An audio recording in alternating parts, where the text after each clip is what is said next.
This is unreal. Supposedly this is 12th century, and you can see it's not a Baroque or even Gothic design. I think it actually might even be earlier than 12th century. Okay, so I got this completely wrong. This is actually the unfinished facade of the church of the monastery of Saint Benedict. And like I said, I got this completely wrong. We ended up getting a guided tour. It was an hour-long tour for just 10 euros a person or something like that, and it was so well worth it. The guide was amazing. The tour was really interesting. So I thought I'd put together this short video for those of you who are unable to get to Sicily and see this place. It's stunning. I thought I'd put this together so that you get to experience it as well. And if you've got any questions, just leave me the questions in the comment section, and I'll try to get back to you on it. And I've got clips of the guided tour, as well as some other pictures and things that we found in a brochure.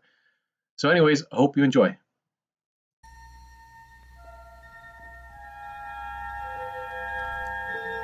Retirement, the final chapter. These are the adventures of the Great Banana.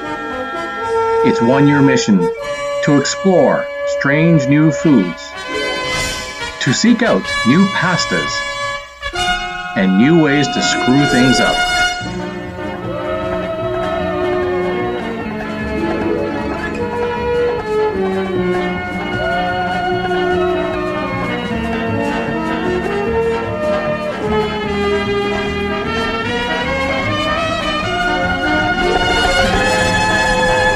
To boldly go where no banana has gone before.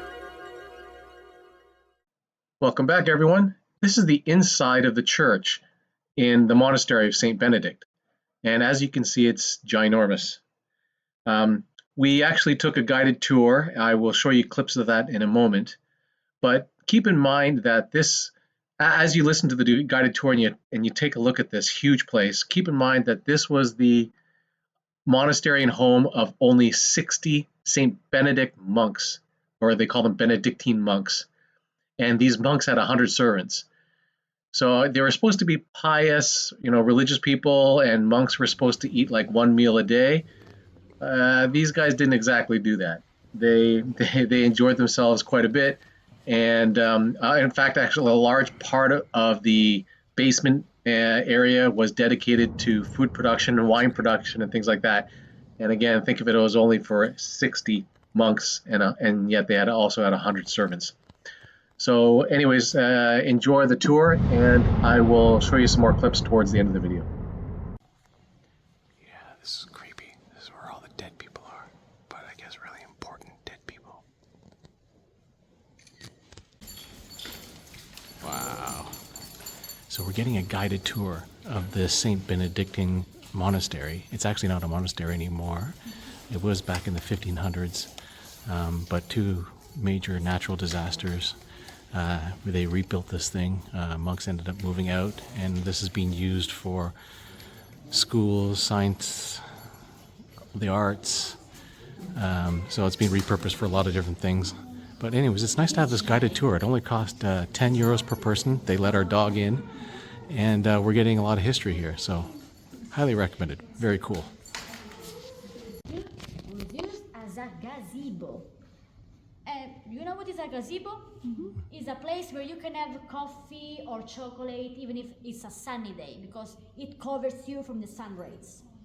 And as you can see, this place is more similar to a royal palace than a religious place, because Benedictine order here in Catania belong to the most important rich and aristocratic families.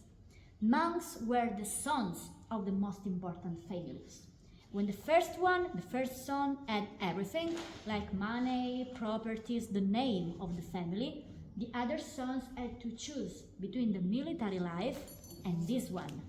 So they were forced to stay here, but they were still aristocratic. This way. Hey, look, I fit in with all these other tourists.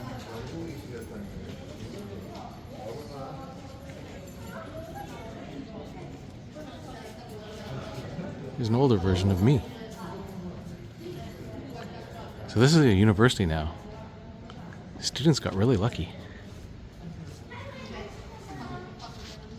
Here before the earthquake at the dining room, kitchen and cellar. After that event, they moved all the rooms into the basement to the second floor, built on top of the lava. So this place was abandoned, and when monks had to leave the monastery, the basement was used in different ways. Today, it hosts the university library. And now we are going to see the former cellar of the monks. This is where they made all the wine, cheese, salami. Restes, two Roman houses called in Latin domus, of two different age. Come closer because it's possible to see the fresco only from this part. So on my left, in the lower part, can you see a fresco in the wall? Yes. Okay. It represents a tablecloth. So maybe that part was a dining room. In Latin, triclinium of the 1669 eruption. And even if it's not possible to see it, Etna is over there, at 40 kilometers from here. And that eruption was different, because it started from one of the lower parts of the volcano that is at 18 kilometers from here. That's why lava reached Catania. It took almost 2 months to arrive here, because lava goes slowly, so it was not like a river or a tsunami. Monks and citizens had the time to think about what to do. We are talking about rudimentary protections, as barricades in stones and sand, and they built an embankment all around the monastery. Wow. So lava arrived here and it was diverted by monks. It arrived to the sea, but it got cold and it made a lava wall on the west and north side. They removed something during the years, but it was impossible to remove all this lava because it's resistant. It was easier to build on top of it. So a big part of the second floor that you can see on my left is built on top of the lava. This was a project of the architect Vaccarini.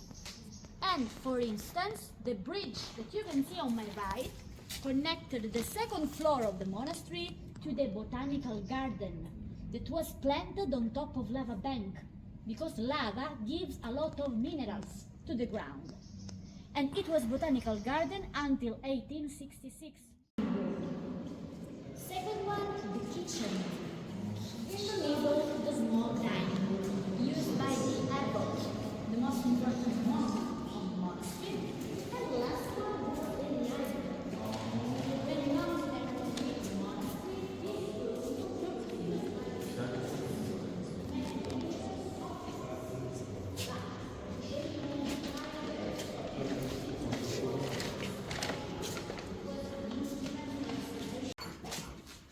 They found this during the 16th century, they found this during the restoration, and it's a 16th century pot light.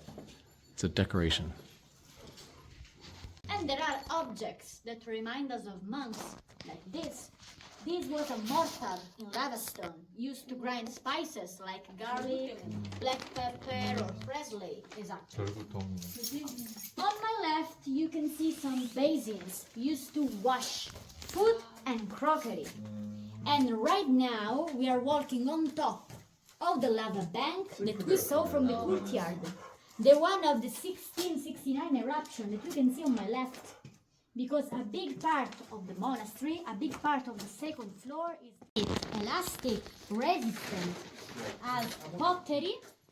So here she was explaining how bones of animals and broken pieces of pottery were used in the mortar so that the mortar would actually be more flexible, and as a result, the whole building would be more earthquake resistant. Just because it's kind to remember of the animals too, and not only of the architect Vaccarini. So goodbye, Mario. See you later. We can continue here. Special place. We have passed the lava stone of the 1669 eruption. Yes, it's still lava stone. And present this structure. We are below the circular hall. If you look, you can see it. And monks have never been into this room. Never. Because Vaccarini, the architect, made these arches all around to sustain the weight of the upper room. And this room was closed and full with ground to sustain the weight of the upper floor. And the university decided to empty this room from the ground. And they put this iron red structure to sustain the upper floor. This are the hidden secrets Oh, yes. of Saint. We have a lot of secrets here into the monastery. And this is what you get for the $10 tour. So our tour guide took us through this hallway.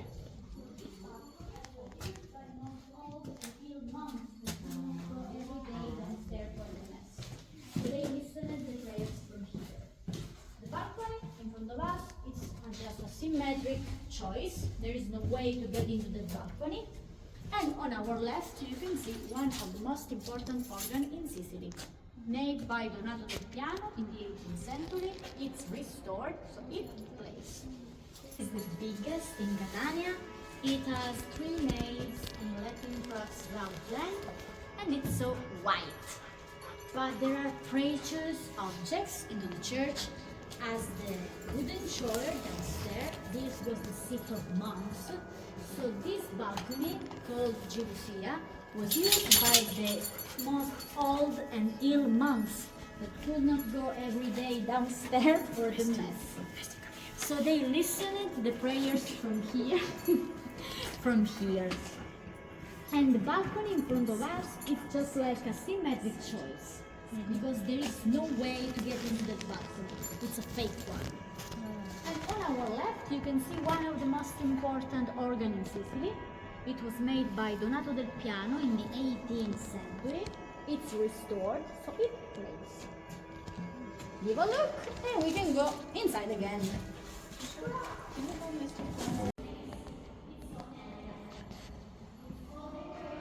The doorway into nothing.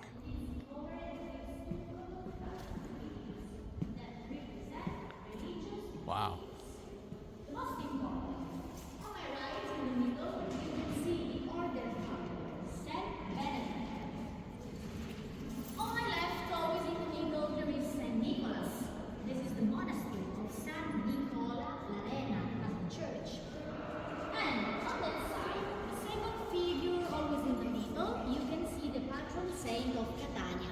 Sant'Agata during the martyrdom, and it's easier here to. So that was pretty much the end of the tour.